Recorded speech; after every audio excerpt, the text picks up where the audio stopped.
Olá, amigos leitores das colunas Na Cadeira do Barbeiro, portal Caros Ouvintes e Jornais em Foco. Estamos chegando já com o nosso 18º vídeo do quadro Elegantemente Portuguesa e já estamos em produção textual. Entendemos já nos outros vídeos a diferença de frase para oração, como construir uma oração que seja plena no seu sentido, a presença do verbo, a concordância verbal. Agora vamos entender e lembrar se nós entendemos o que é um parágrafo. Assim como um conjunto de palavras formam uma frase ou uma oração, havendo um ou mais verbos nela, um parágrafo é um conjunto de orações. Esse conjunto de orações forma um pleno sentido chamado parágrafo.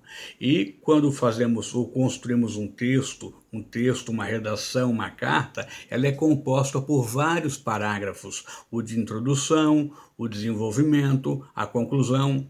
Esta mesma aplicação é feita quando construímos os nossos parágrafos, desde lá do primeiro parágrafo. Eu começo com o meu tópico frasal. O que é o tópico frasal? É a primeira e principal oração do parágrafo, que vai mostrar para o meu leitor o que eu estarei abordando dali para frente. E não se escreve acima, já faz parte do parágrafo.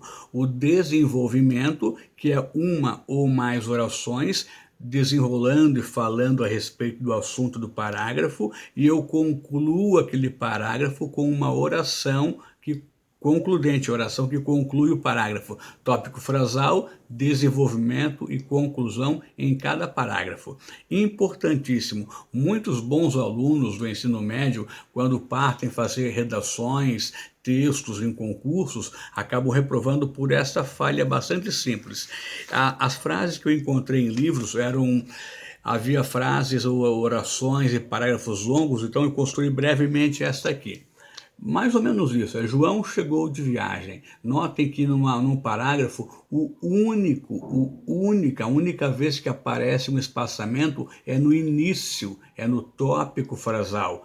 João chegou de viagem, essa é a oração principal. Aqui em azul é o desenvolvimento, falando a respeito de João, da chegada dele. E por último, a conclusão. Agora os amigos estão contentes porque ele não vai viajar tão cedo. Ou seja, essa é a composição de um parágrafo. A oração principal, tópico frasal, uma ou mais orações do desenvolvimento e a oração que conclui aquele meu parágrafo. Só então eu passo para outro. Então, relembrando, espaçamento e letra maiúscula aqui no início do tópico frasal.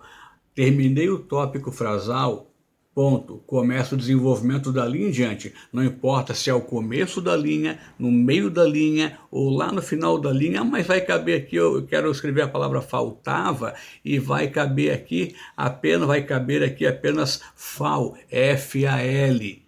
Então, para que não colocar o faltava tudo na linha de baixo? Não pode. Eu preciso seguir sempre até o final da linha. Do ponto em diante do tópico frasal, eu inicio a oração ou orações de desenvolvimento, mesmo que seja, portanto, mais de uma oração de desenvolvimento. Ponto, dali em diante eu continuo, jamais pulo para a linha de baixo, ok? Acabei o desenvolvimento, vou fazer minha oração de conclusão desse parágrafo. Do ponto em diante eu começo a oração de conclusão, não importa se começo, meio ou final, eu só vou voltar a usar um espaçamento antes da letra maiúscula quando iniciar um novo parágrafo, certo? Então ele começa sempre assim, espaçamento só lá no tópico frasal, no começo, depois sempre do ponto em diante eu sigo, desenvolvimento e conclusão. Assim eu construo orações corretamente e não vou esbarrar numa prova de vestibular, de um concurso público, não concluindo um desenvolvimento, por exemplo, ou um tópico frasal e pulando já para a linha de baixo. E aí nós chegaremos com o tempo à construção também de textos, redações, mas esse modelo aqui serve para tudo, viu? Para textos, redações, cartas, cada parágrafo tem esse modelo, tópico frasal. primeira e principal oração, que tem sim espaçamento, letra maiúscula. Depois do ponto, claro, sempre começo uma oração com letra maiúscula e termino com ponto final. E do ponto final em diante eu começo o desenvolvimento, não importa em que ponto da linha acabou a minha oração. Daquele outro ponto, o desenvolvimento, dali em diante eu sigo a minha oração de conclusão, não pulando para a linha de baixo em hipótese alguma quando ainda há qualquer espaço, certo? Essa é a dica por hoje. Assistam aos demais vídeos, comentem, compartilhem, se inscrevam. Em poucos dias voltaremos com mais um quadro do Elegantemente Portuguesa, recapitulando esse ponto e vendo outros pontos também. Grato pela atenção, abraço e até o nosso próximo encontro.